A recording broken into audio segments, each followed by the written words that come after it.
بسم الله الرحمن الرحيم الحمد لله حمدا كثيرا طيبا مباركا فيه مباركا عليه كما يحب ربنا ويرضى جل جلاله وعم نواله والصلاة والسلام على سيد الحبيب المصطفى صلى الله تعالى عليه وعلى آله وصحبه وبارك وسلم تسليما كثيرا إلى يوم الدين أما بعد. Inshallah, today we should be completing this section. These are some of the remaining hadiths that speak about some of the intermediate signs.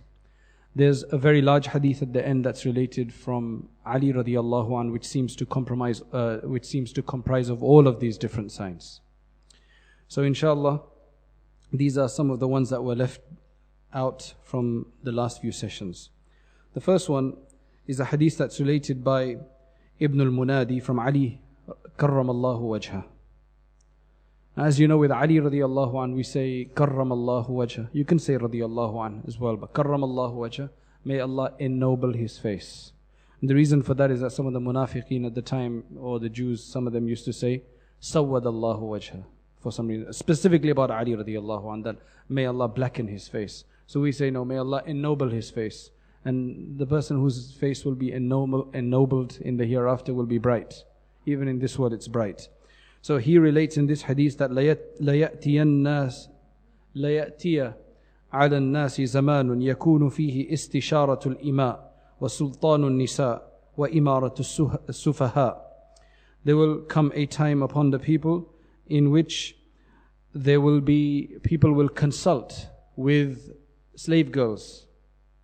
So whereas slave girls were supposed to be just for work purposes, for some reason they will start to consult with them, maybe because it's possible that Allah knows best, but it's possible that maybe this just shows the inferiority complex of the people having to ask their slave girls, or maybe they don't trust anybody else, so that's why they'll consult with them, or maybe they're so focused on them that they're the only people that they see to talk to and to think about.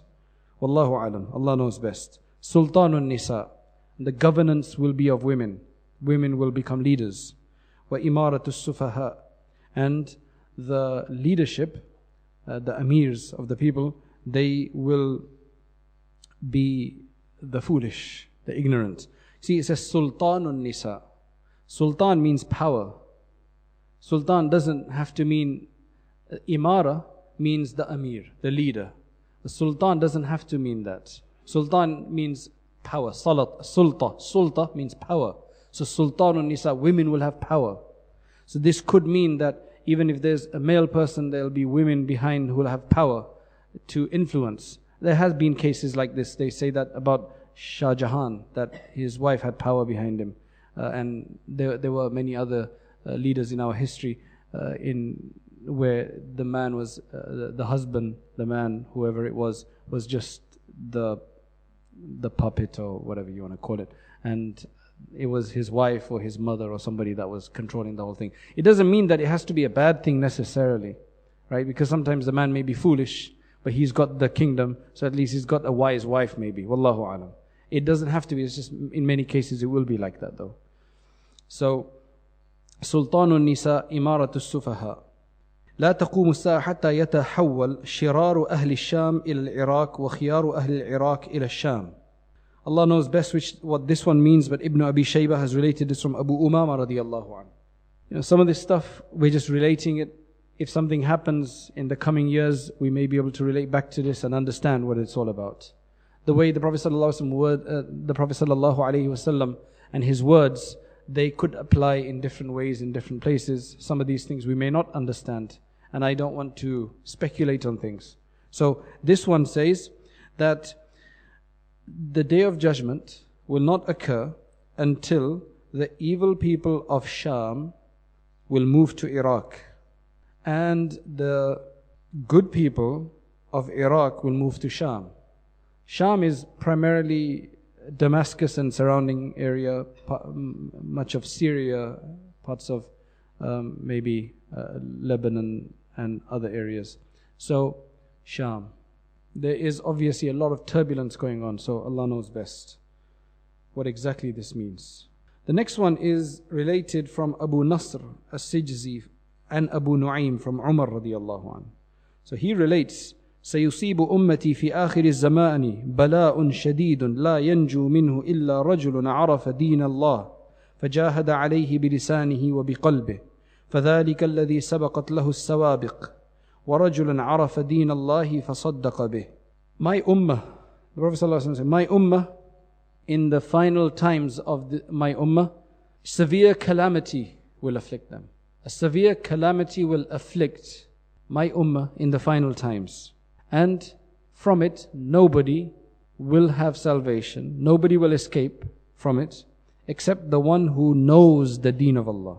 The one who knows the deen of Allah, and he strives upon it with his tongue and with his heart. Which means that physically he may not be able to do anything, but at least vocally he is exhorting people, telling people this is right or wrong, because it's going to be such a bala, such a calamity, that they will need people to tell them. But the only one who will still have some sanity, who will be able to give some direction, will be the one who has studied the deen of Allah and has recognized it and understood it. Then he'll be able to do this. If he can't do it with his tongue, he'll at least be able to think bad about it with his heart. And that will be the person who the various types of fortune, sa'adat as-sabiqa, various types of fortune have passed for him. Which basically means, I looked up the commentary of this hadith. The ulama explained that this means that this is speaking about a person who would have studied the deen, who is acting on the deen, and who is also teaching it. So a time will come where if a person hasn't studied the deen in depth and is not acting upon it, and then is not teaching it, then that person is going to be hit by that calamity. So to survive in that situation, you'll have to study at least the basics of your deen, act upon them. We're not talking about becoming big scholars necessarily, but at least acting upon and understanding our deen thoroughly, and then to teach whatever we know.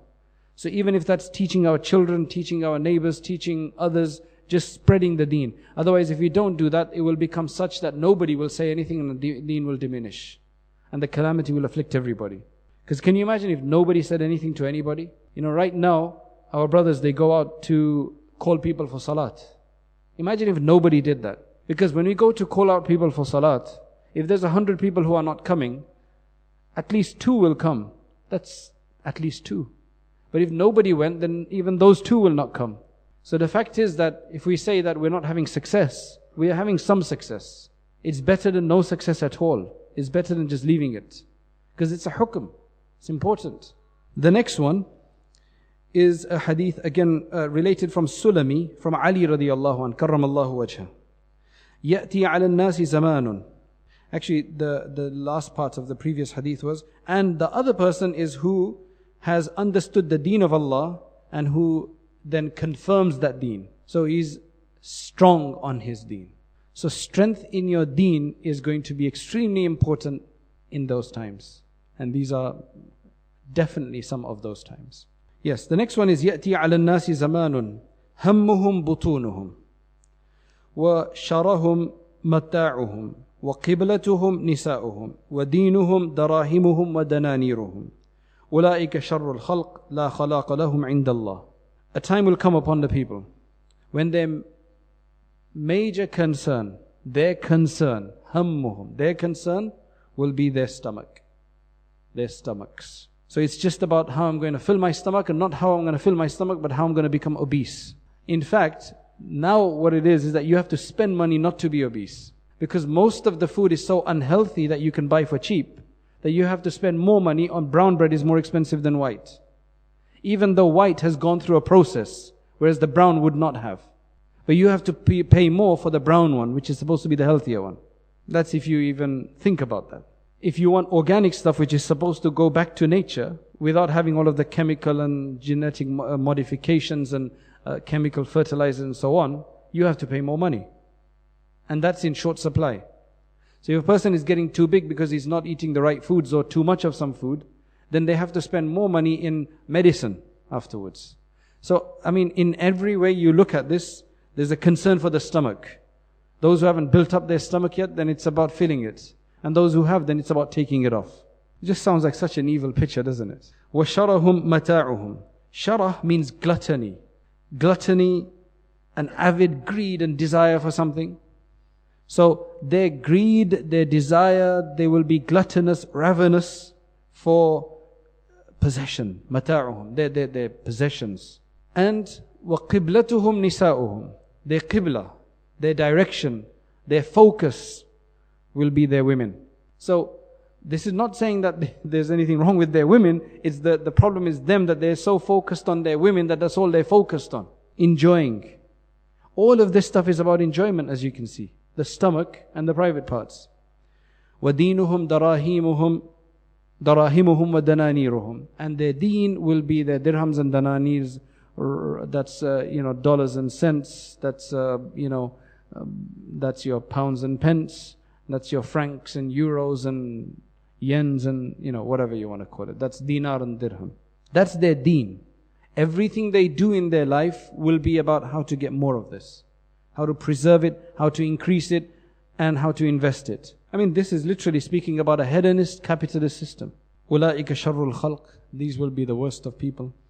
They have no place, they have no share by Allah. Sulaiman ibn Abdul Malik. We didn't speak much about him, but he was the one who died, and then Umar ibn Abdul Aziz became Khalifa after him. Sulaiman ibn Abdul Malik, people used to like him. He was decent to a certain degree. Umar ibn Abdul Aziz was great, virtuous, but Sulaiman was, relatively speaking, a bit better than others. So one day he had gone to the Haram, and he called for one of the scholars or one of the pious people. And when he finally came, he asked him, why is it that we hate death, we love this life, and we hate death? So the answer that Abu Hazim gave to him was, the reason why you love life and you hate death is because all your investment, all your work and effort and build-up has been in this world. So you've made it beautiful, comfortable, luxurious, lovely. And your hereafter, you've left desolate. You haven't built it up. You haven't done anything there. So obviously, you're not going to want to move from a luxurious mansion to a desolate place. Why would you do that? I mean, that's just a very striking response that was given. That when you look at it from that perspective, if we look at ourselves, I mean, do you think our houses in paradise are better in terms of our effort? I mean, they're definitely better, because you got a house in paradise that's, is unmatchable to anything in this world. But in terms of the effort, may Allah subhanahu wa ta'ala allow us to do ta'mir of our akhirah. But what we're doing is ta'mir ad-dunya wa takhrib al-akhirah. That's the problem. The next one is speaking about, again from Ali radiyallahu an, related by Imam Ahmad in his Musnad. يأتي على الناس زمان عضود يعض الموسر على ما في يده. He speaks about severe miserliness, love of wealth to such a degree that you won't help even your brother or somebody that will be in need. So a time will come upon the people. That time will be adud. Adda means a biting, vicious, ferocious. So it will be a very, you can say, a tyrannical, ferocious times. That people you'd expect to help you won't help you.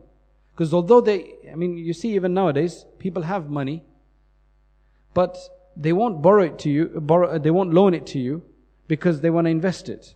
They've got a house, they've got everything, but the focus of all of us is such that we have to accumulate so that we're secure and safe. So even if we've got more, we're not going to allow somebody who doesn't have to use it. And if we do, then it's going to be okay for 5 months, 3 months, 2 months, whatever, because we want to invest it. It's a very typical kind of thing.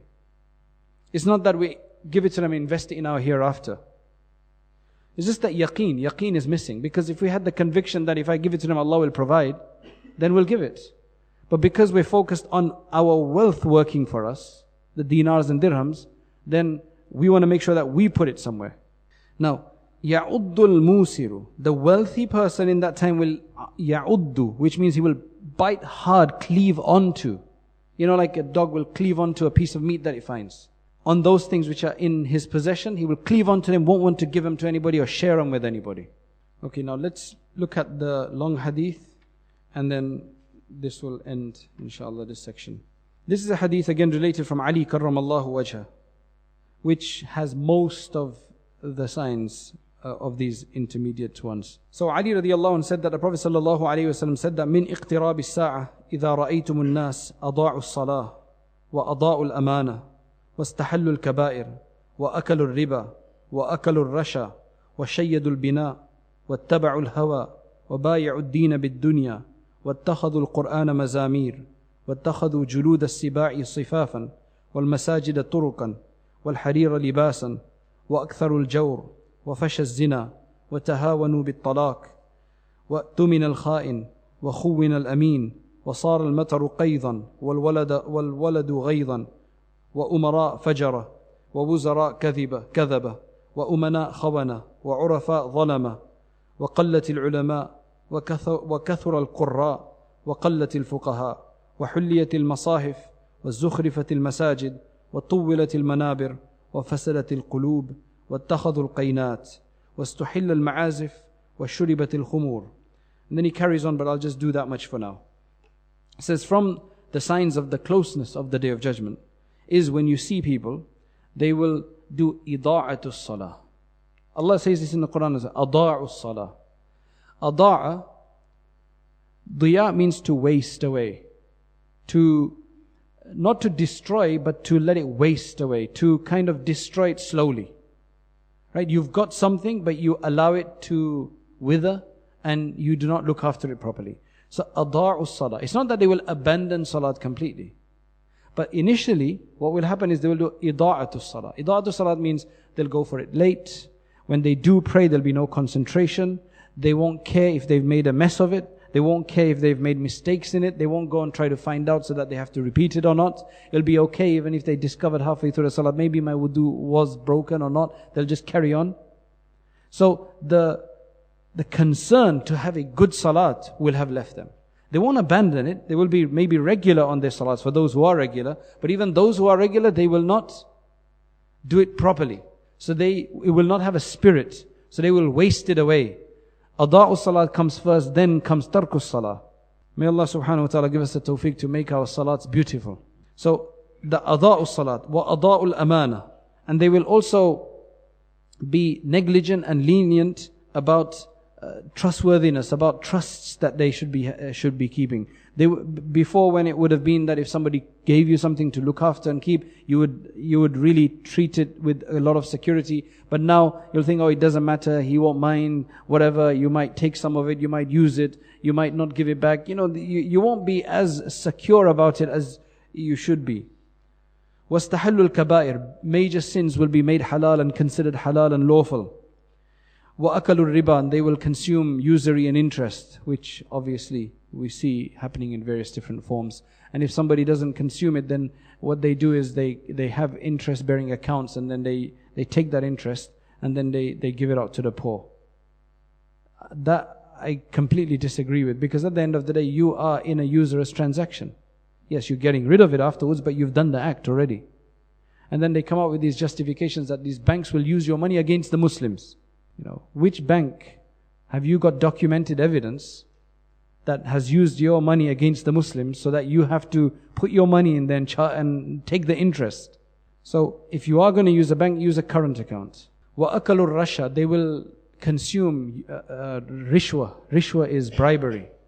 Bribery will be, and bribery is available everywhere. Some in just blatant ways and some in more civilized ways. That's the only difference. وَشَيَّدُ الْبِنَاءِ. And people will focus on making long, tall buildings. That's the competition now. That's the race right now, isn't it? وَاتَّبَعُوا الْهَوَى. And people will follow their desires. And then they will sell their deen for their dunya. Which means that it doesn't matter if they have to miss a prayer or miss a jama'ah, for example, for attaining some more wealth somewhere, or for whatever the case is, to focus more on their wealth. Then it mentions people will treat the Quran as a song. Mazamir means flutes. So the Quran will be treated like flutes. The only thing you get from a flute is a nice sound. When I say a nice sound, I mean a sound that gives you some kind of excitement. That's the whole point of a flute. It doesn't speak to you. It just evokes your feelings. It's a flute, doesn't give you guidance. All it does is that if it's played in a certain way, it could make you feel sad. If it's played in another way, it could make you feel happy and elated. That's the whole influence, that's the whole purpose of these things. So, if the Quran is being treated like that, what do you think that means? It means that you won't understand what is being read, but you'll just listen to it for contentment, for entertainment, just for sound inspiration. And nowadays, what we want to listen to are just people who have a good voice, who read nice, but we're not going to be focused on what he's saying and why he's reading it that way. But we're just going to, because it's a nice voice, that's why we're going to listen to it. And when you look at the Indo-Pak people, the Indian Pakistanis listening to Arabic nasheeds, the only reason they do that is because they sound nice. And they're not haram. But otherwise they don't understand what's going on. They don't understand what the munshid is saying. We're only listening to it for what? Because it sounds nice, right? Otherwise, why would we listen to it? It sounds nice and it's a bit closer to music. It's not as boring as other things. And then you get the Muslim munshids that use the music and everything and sit and play pianos and so on. And the justification there is that at least it gets people away from the heavy metal stuff, the haram stuff, the nasty stuff. Then this next one is اتَّخَذُوا جُلُودَ السِّبَاءِ صَفَافًا. That people will, and I don't know if it doesn't happen as much in England, but people will try to acquire the skins of wild animals as rugs. So I guess this is again another sign of opulence, where expensive, it's an expensive game, an expensive indulgence. One is a poor sheepskin, the other one is to get a tiger skin mat, or a lion skin, or a leopard skin, or something like that. This is one for the animal rights people as well. Then the next one is, it says, people will take masjids as just thoroughfares. They won't pray in them, they'll use them for other facilities. I remember once, there was a person I knew, he had an interview for an imamat position, to be an imam in a masjid. So they said, okay, we'll see you after Fajr on this particular day. So he got there for Fajr and none of the committee members were there. They all came after Fajr for the meeting. They run the masjid, but they don't pray in it. The time was after Fajr. So you'd expect that we'll come for Fajr and then we'll see you afterwards. But none of them came for Fajr. And they all came up. The person said, I don't need an interview, I'm going. If I have to work on the committee members, then I feel sorry for everybody else. وَالْحَرِيرِ لِبَاسًا. Silk.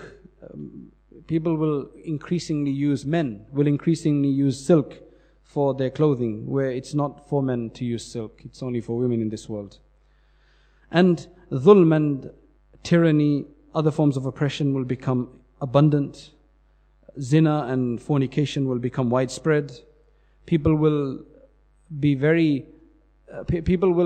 consider talaq very light. Divorce will be taken as a very light issue. Whether that means constantly threatening the wife with talaq, or the wife constantly asking for a divorce, or people just giving a divorce left, right and center, as it is the case right now, where they don't give one, they'll give 3 straight away, or 10 or 15 or something. And the kha'in, the person who's normally not a very trustworthy person, will be trusted. So now you've got in many different countries in the world, I've heard of 2 stories in the last 10 years, where a person is a criminal, in the sense that he's a financial criminal. He's been not just suspected, but he's been convicted of some fraud or the other, but then he suddenly becomes a minister. He suddenly becomes the president, the prime minister in certain countries. وَأْتُمِنَ الْخَائِنِ وَخُوِّنَ الْأَمِينَ. And whereas the trustworthy person will be considered to be untrustworthy, rain will be withheld. Children will be the cause of anger for their parents. وَأُمَرَاء فَجَرًا. These will be fajr, transgressing leaders. Wuzara kadhaba, ministers that will be liars, They'll tell the wrong thing to their head and lead the whole country in the wrong direction. And it goes on. But it says, وَقَلَّتِ الْعُلَمَاء. Ulama will become less. There'll be less serious, real, genuine ulama. But there'll be many readers, people who can just read nicely. Because there'll be more reason for that. People will want to listen more to munshideen than to listen to a good talk and a lecture. وَقَلَّتِ الْفُقَهَا. There'll be less jurists, people who really understand the deen. وَحُلِّيَتِ الْمَصَاحِفِ. The Quran will be made as people will just begin to embellish the Qurans, to look nice, to keep as decorations, as adornments, ornaments in the house, as opposed to for use, utility and for use for reading.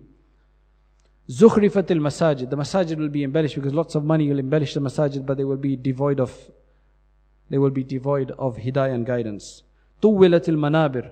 You got more money, you'll make a tall mimbar, a pulpit. وَفَسَدَتِ الْقُلُوبِ. And the hearts will become corrupted. Because all of these things are happening because the hearts will become corrupted. وَاتَّخَذُوا الْقَيْنَاتِ.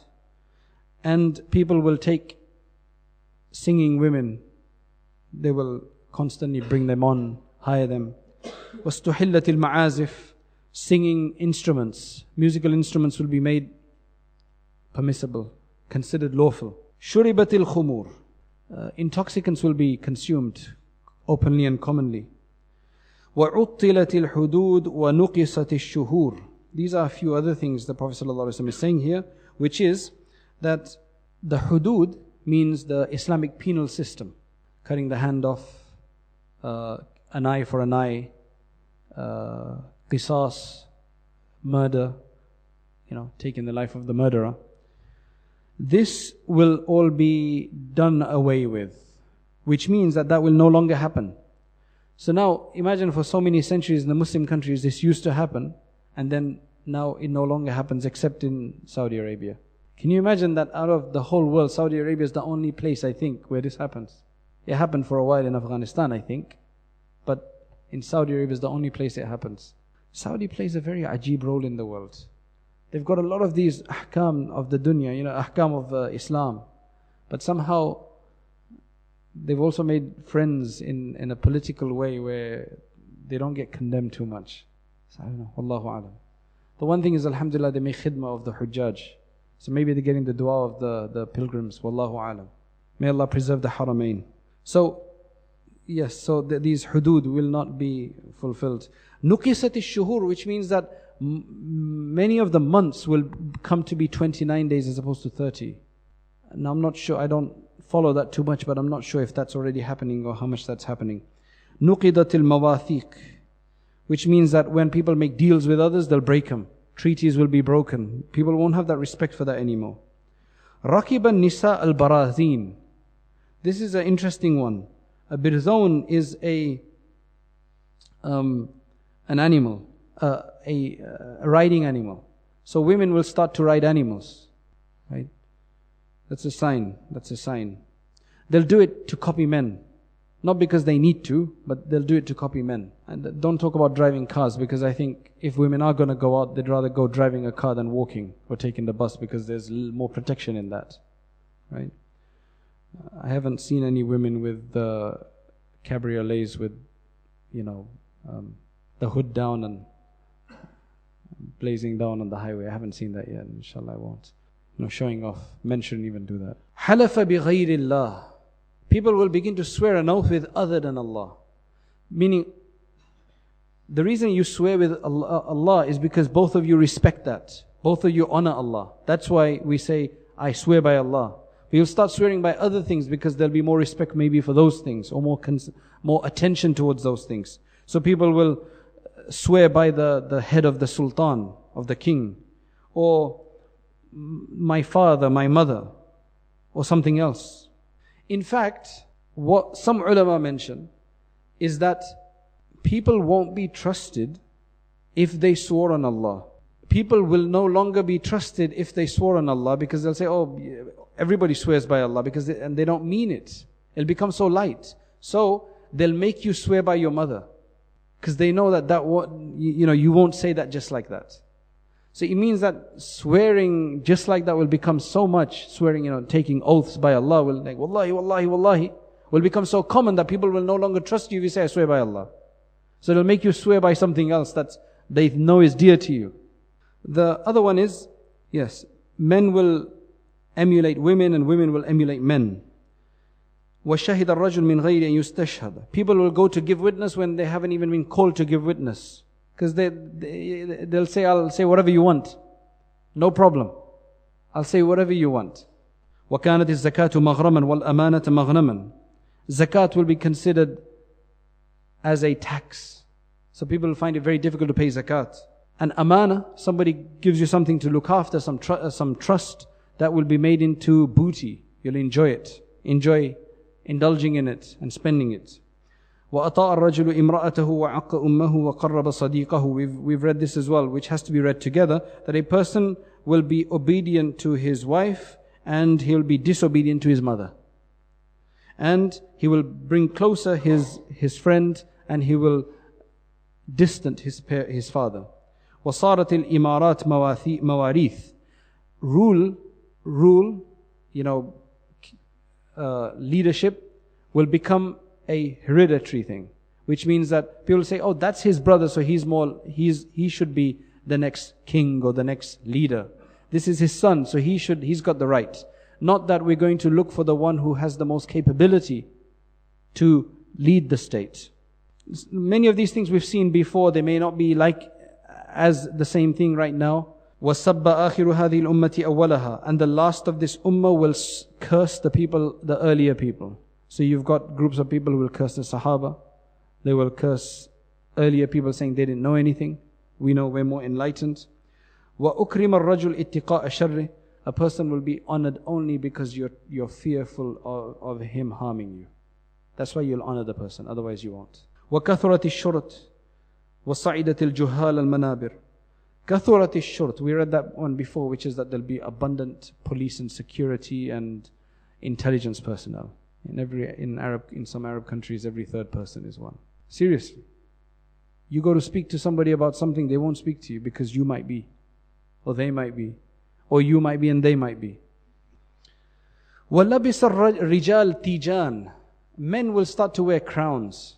And رَجَعُوا إِلَى عَادَةِ. Well, he explains it in his way. He's saying that they will go back to the way of the Magians and the Persians, where they used to be, they used to wear these, instead of turbans, they used to wear crowns made of gold and silver and such. And whereas the Prophet ﷺ said, Al-Ama'im Tijan al-Arab, that Ama'im, Imama, which is, Al-Ama'im means turbans. That is considered to be the crowns of the Arabs. And that's why if you actually see the pictures of some of the Khurasani shuyukh and other leaders of Ma Wara al-Nahr and other places, and Abbasids and that, you'll see they have these big turbans on. Never wore crowns. I don't think crown wasn't a very Islamic thing to wear. وَضُيِّقَتِ الطُّرُقَاتِ. The thoroughfares, the roads will become narrow because people will make meeting places there, maybe cafes on the street that people just sit in there and watch everybody that goes by and remark and make comments about people. People will spend a lot of time. If you go to many Arab countries, this is what's happening on the streets. In fact, the thing about cafes is you get a little cup of chai, tea, and there's a big screen on the wall and you watch the match. So we were just traveling from one city to the next. It was a 2.5 hour drive. So on the way we had to pray Maghrib. So as the sun set, alhamdulillah, we came through a city and we saw the minaret, right? The minaret. So we stopped over. So there's the masjid. Then just about 2 doors away from that is a cafe. And it was packed out because Barcelona and Real Madrid was playing that night. Right? This is about a few weeks ago. So I thought that Salat was finished because we hadn't heard the adhan. It was already sundown. So and everybody was in the cafe. So we thought, let's go ourselves and pray our own Salat. So we got there and the Salat had not started yet because they don't pray immediately after the adhan in Maghrib. They wait for a few minutes. So we went, we sat, and then people started coming in, and then we prayed. And then when we got out, I looked at the cafe and it was still full.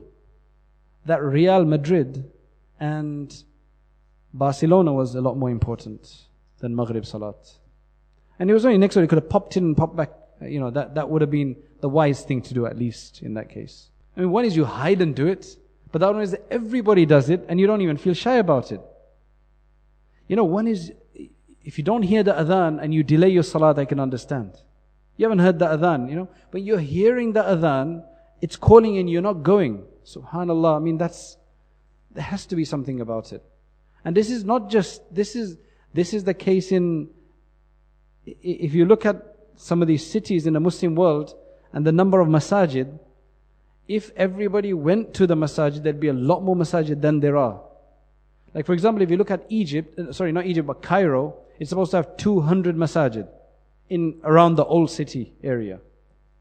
You see all the minarets and everything. But they're not full. But maybe at one time they were full, and that's why they had to have so many masajid. But this is the case in India, Pakistan, it's the case everywhere. You go to the Jama Masjid area and the Muslims are outside, they're doing their work and everything, they're not going in for salat. And you can hear the adhan, that's the worst thing, at least here we don't hear the adhan. I'm just looking at it from a different perspective. Yes, the next one is, and وَخُطَبَاءُ مَنَابِرِكُمْ, your people who give lectures from the mimbars will increase.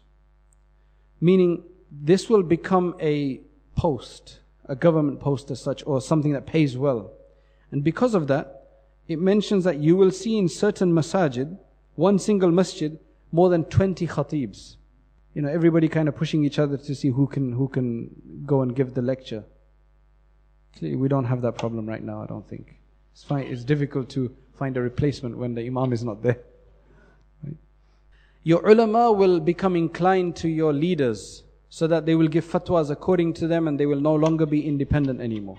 And this is another thing that Abu Hazim told Sulaiman ibn Abdul Malik.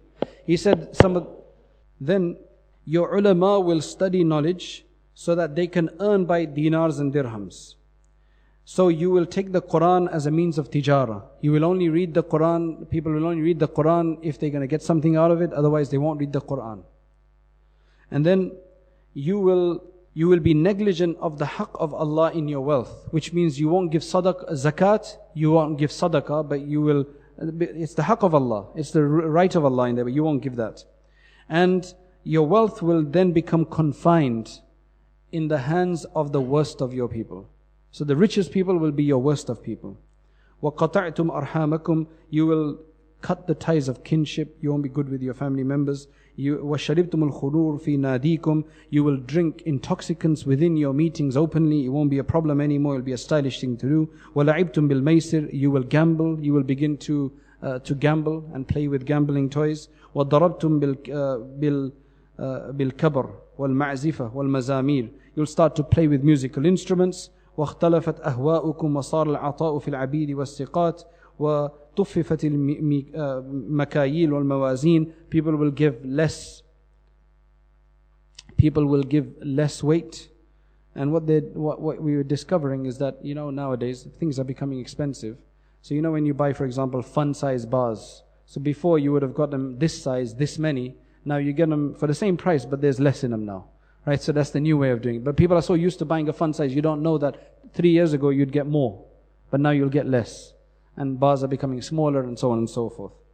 Right? And you will make the foolish people your leaders. Anyway, these are a number of different ahadith, a number of different points mentioned in this hadith. Abu Shaykh and Uwais and Ad-Daylami have related all of these from Ali karramallahu wajha. Inshallah, we will now move on to the major signs from next week, inshallah. And they're going to be in great detail, inshallah. اللهم انت السلام ومنك السلام تبارك يا ذا الجلال والإكرام اللهم يا حي يا قيوم برحمتك نستغيث اللهم يا حنان يا منان لا اله الا انت سبحانك انا كنا من الظالمين جزا الله عنا محمدا ما هو اهله اللهم اغفر لنا وارحمنا وعافنا واهدنا وارزقنا اللهم انا نسالك الهدى والتقى والعفاف والغنى اللهم رب زدنا علما نافعا ورزقا واسعا وعملا متقبلا والشفاء من كل داء اللهم يا حي يا قيوم برحمتك نستغيث اللهم اجعل اخر كلامنا لا اله الا الله سبحان ربك رب العزه عما يصفون وسلام على المرسلين الحمد لله. The point of a lecture is to encourage people to act, to get further. and inspiration and encouragement, persuasion. The next step is to actually start learning seriously, to read books, to take on a subject of Islam and to understand all the subjects of Islam, at least at their basic level, so that we can become more aware of what our deen wants from us.